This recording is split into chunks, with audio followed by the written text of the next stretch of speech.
Hello everyone, welcome to Knowledge Optimizer. I'm Rajat and today we are going to discuss about observer pattern.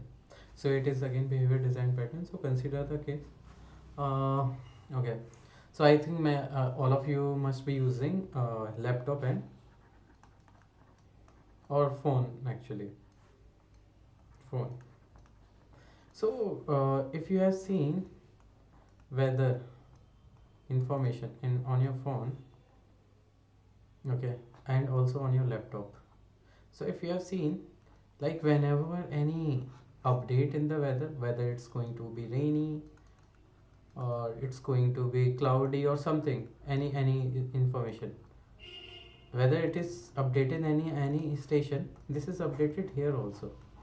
So what do you think would be happening in the background?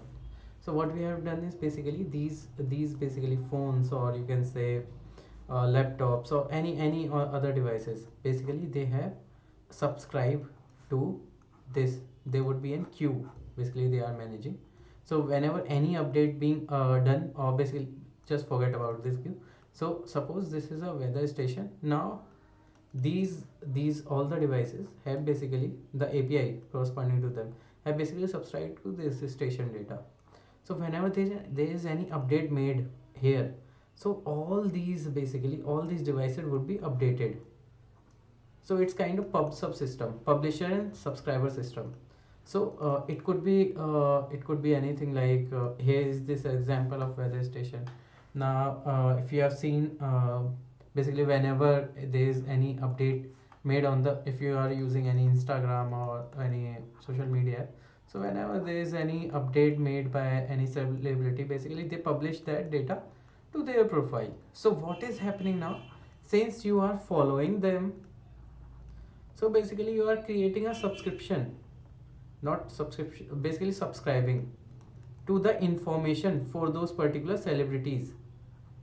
Okay, whenever you follow them, so there is a kind of subscribing kind of thing happen here, where you are subscribing to the celebrity information. So now whenever they update anything to your profile, now those update will be basically, since you are the observer here, since you are following them, and so basically you are following them since you are observer, or basically you can subscriber.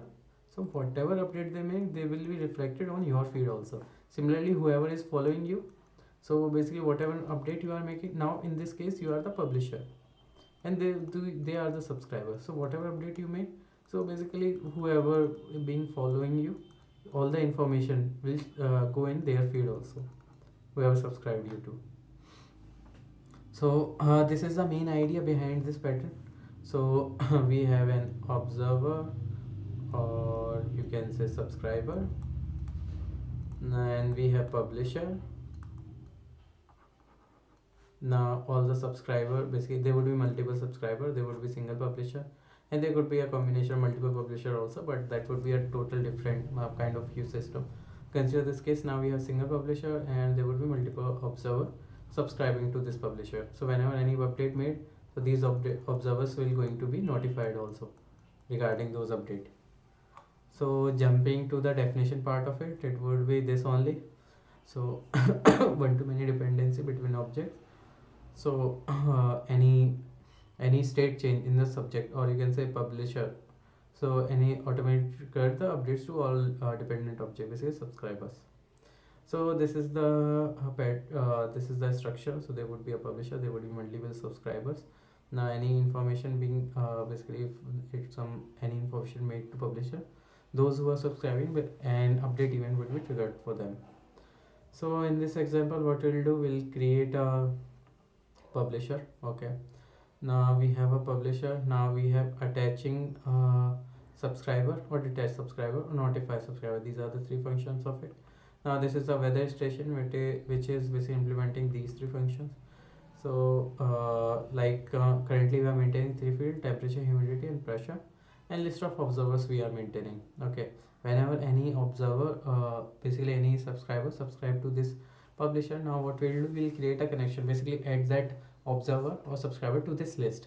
And whenever we made any update, so suppose this is the set weather data, so whenever we update any data, we'll notify observers. So it would be just running a for loop, and calling the update function of for those corresponding subscribers. So consider like we have two subscribers with desktop display and phone display. So just update the information and call it the display function. So if I just check the main function, what we are doing, we are creating basically weather station. Kind of we are creating a publisher. Now we are creating two subscriber, and we are just sorry, attaching those subscriber to the basically creating this pub sub system, attaching subscribing to that particular publisher, this weather station, these two devices. Now whenever we made any update, so it would be basically displayed to their phone or laptop, whoever subscribing to that publisher. So I just run it now. Phone display, desktop display, we are updating phone display, desktop. There are many other use cases also. I think that this is kind of very common if you are working with event driven system. So mostly this is the pattern we use there. So you can think of like whenever you subscribe any SQS, if you work with the AWS, when you subscribe to SQS, that's what we do in the backend. So that's all from this video. If you have any doubt or any question, you can let me know in the comment section. Till then, thank you for joining. Please like, share, subscribe.